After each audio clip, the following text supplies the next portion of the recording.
This is America. Don't catch you slipping now. Don't catch you slipping now. Look what I'm whipping now. This is America. Don't catch you slipping now. What's good, guys? So pretty sure, hold on, that's better. So I'm pretty sure that everyone has seen or heard of the This is America video, music video, song. Let's just appreciate my highlight real quick. If you haven't seen it, I will link it down below. So this isn't going to be a reaction video because I already saw it. It's just going to be my thoughts about it. So I watched the music video, and the first thing that I realized was that it was like a very calm scenery. You know, there was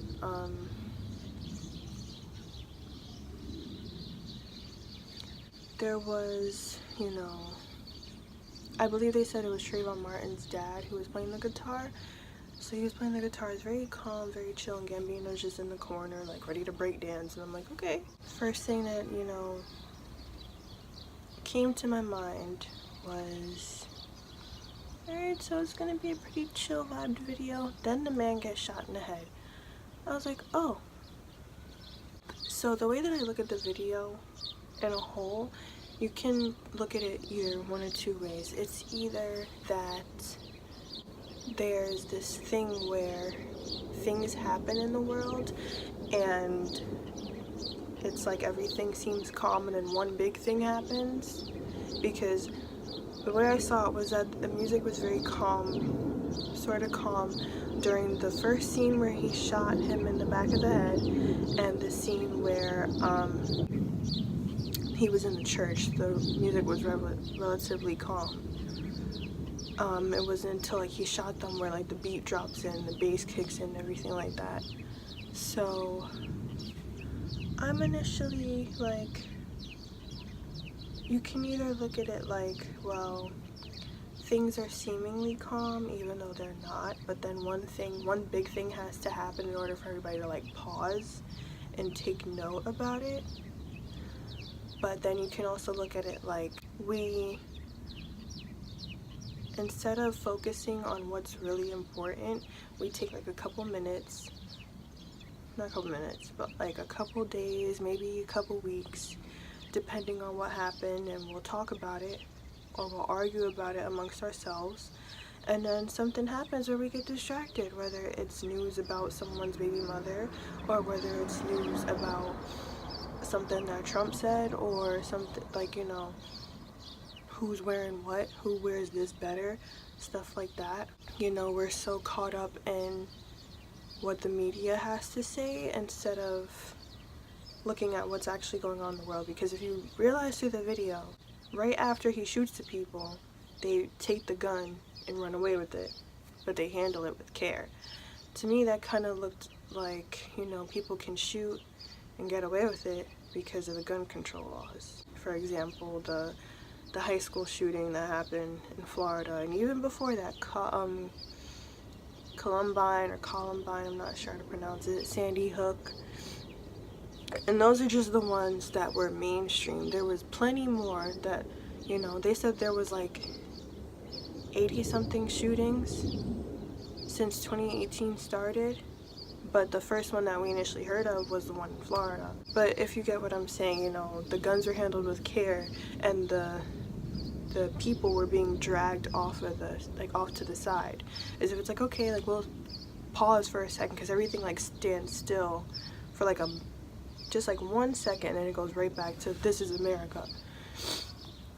So I really do like the message of the video. I think that, you know, it makes a lot of sense, because with social media and how everything's moving so fast paced, we don't really get to really see what's going on in the world, because we're so captivated by everything that's going on in our phones.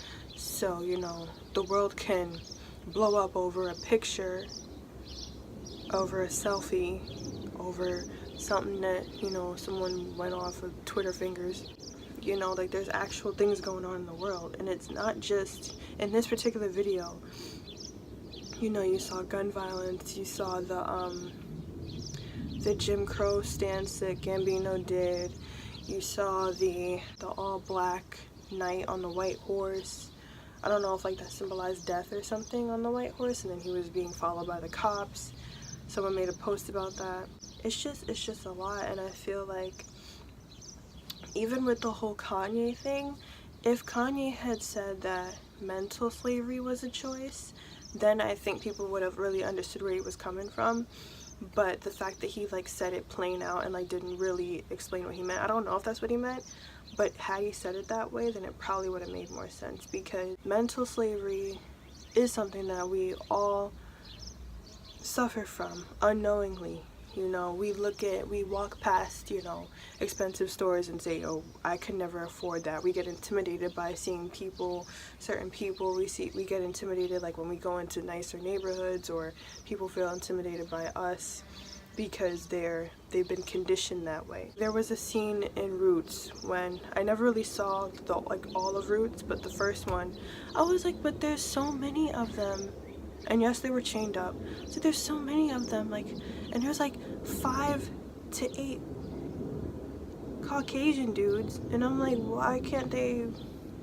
And I think there was a scene like where they started to fight back on the boat, but then by the next time that I saw it, I was like, how did they get back downstairs in the chains? I thought they were killing them. But I'm like, you know, when you're conditioned and you know, like back then, like you were talked down, like men were called boys, women were treated as objects. People would rather jump off of the boat than to be someone else's slave.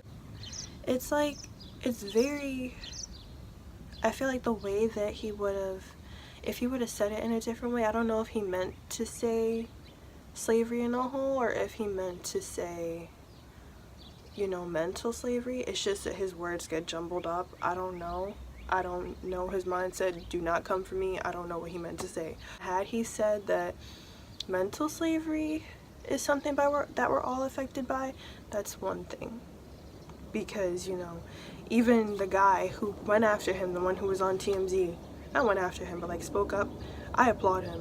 But the one who spoke up about, like, against Kanye, you know, he was like, you're famous, so of course you're not gonna realize everything that people on an everyday basis, black people on an everyday basis, have to deal with. You know, he doesn't have to deal with that stuff. Walk down the street and be judged because he's Kanye.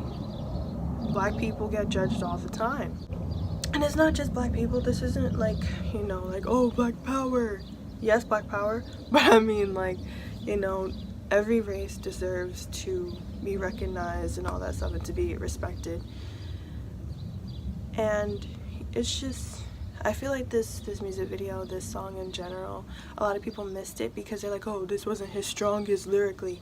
I get that, but you have to like watch the video and really like analyze it. A lot of people, they were like, oh, you know, all I saw was black on black violence. Like, that's not, and yes, black on black crime is a big issue. But like I said, like a lot of people, I'm not gonna say, you know, we are all, like a lot of people from when they were young were conditioned to believe that, you know, all they can do, the best for them, is in the little box that society has created for them. And that's not always true. You know, whatever you want to do, you can do it. You have the power to do anything that you want to do. You know, it's just that for so many years we were told that we're less than, we were taught that we're less than.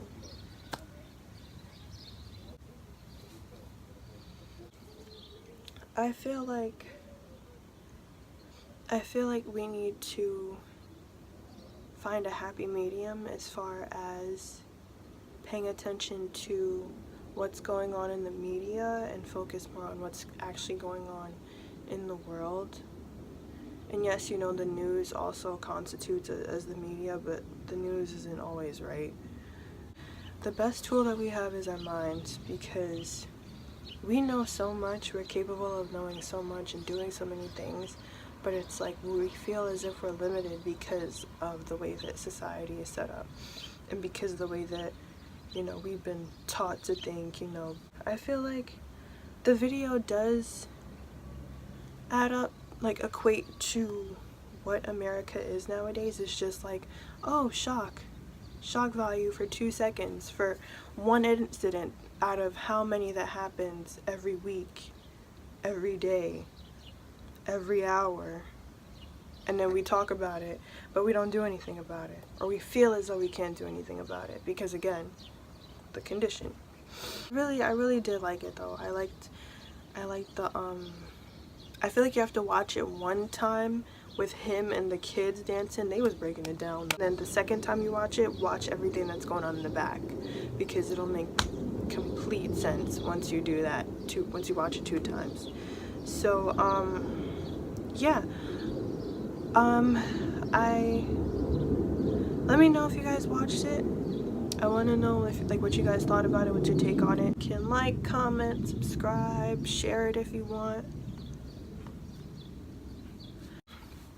This is a positive space, so like, don't be salty, don't be overly salty. Everybody has their opinions, just be respectful in the way that you're saying it, you know. So like, anyway, I'm not even gonna get into that. But yeah, so I hope you guys are having a good day.